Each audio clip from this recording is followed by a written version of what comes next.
IBN9 news में और मैं हूँ आपके साथ गरिमा मकरानी। आइए देखते हैं खबरें विस्तार से।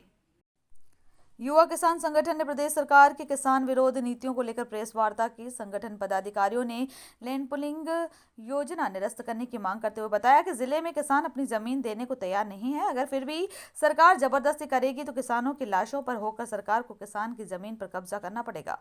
युवा किसान संगठन अध्यक्ष रविंद्र चौधरी ने चर्चा करते हुए कहा कि एक तरफ हमारे मुख्यमंत्री शिवराज सिंह जी कहते हैं कि किसानों की सहमति के बगैर 1 इंच भी जमीन नहीं ली जाएगी, वहीं अपने उद्योगपति मित्रों को कहते हैं कि हमारे पास 1,22,000 एकड़ का लैंड बैंक है। वह मध्य प्रदेश में आप जहां उंगली रख देंगे 24 घंटे में जमीन उपलब्ध करा देंगे। ऐसे प्रतीत होता है कि सरकार की कथनी और करनी में अंतर स्पष्ट है।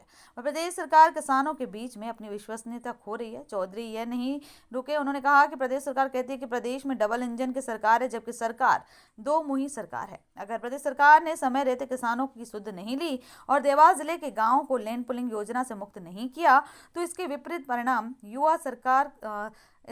परिणाम सरकार को भुगतने होंगे। ऐसी स्थिति में युवा किसान संगठन की टीमें पूरे देवास जिले में गांव-गांव जाकर सरकार की कुरीतियों का, किसान विरोधी नीतियों को लेकर किसान को जागरूक करेगी। इसका नुकसान आगे जाकर 2023 विधानसभा चुनाव में भारतीय जनता पार्टी को उठाना पड़ेगा और ऐसा करके इस योजना के माध्यम के शिवराज सरकार ने ईस्ट इंडिया कंपनी को भी पीछे छोड़ दिया है। प्रेस वार्ता में बांगरदा से राम सिंह चौहान, हकीम सरपंच अफजल बांगड़, सरपंच दिलीप जाट, लोहार पिपलिया से कैलाश, अनिल सुनवानी से कमल मनोहर, सुनील चौधरी, राधेश्याम वैष्णव, विक्रम चौधरी, प्रकाश चौधरी, हेमंत पांचाल, जगदीश पटेल, राजेश पटेल, देवेंद्र चौधरी, अतुल पांचाल, सुशील कानून आदि किसान उपस्थित थे।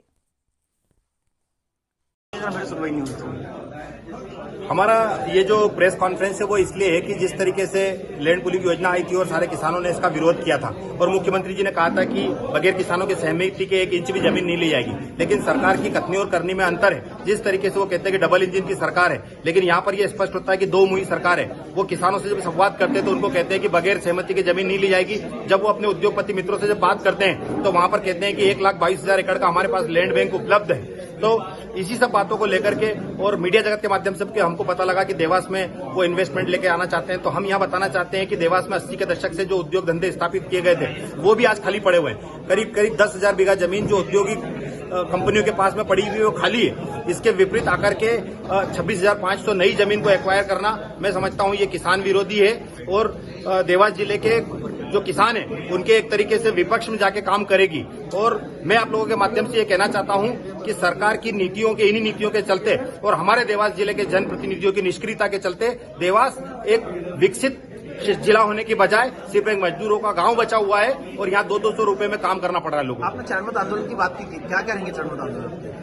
अगर सरकार ने हमारी सुध नहीं ली और ये जो नोटिफिकेशन था या जो योजना लेके आई है इसको सार्वजनिक रूप से अगर सरकार निरस्त करने की अगर बात नहीं करती है तो हम पंचायत स्तर पर जाएंगे, हर गांव-गांव तक जाकर हम किसानों को जागरूक करेंगे कि प्रदेश की जो सत्ताधारी दल है वो किसान विरोध। अभी के लिए इतना ही। लगातार खबरों के लिए बने रहिए IBN9 न्यूज के साथ। नमस्कार।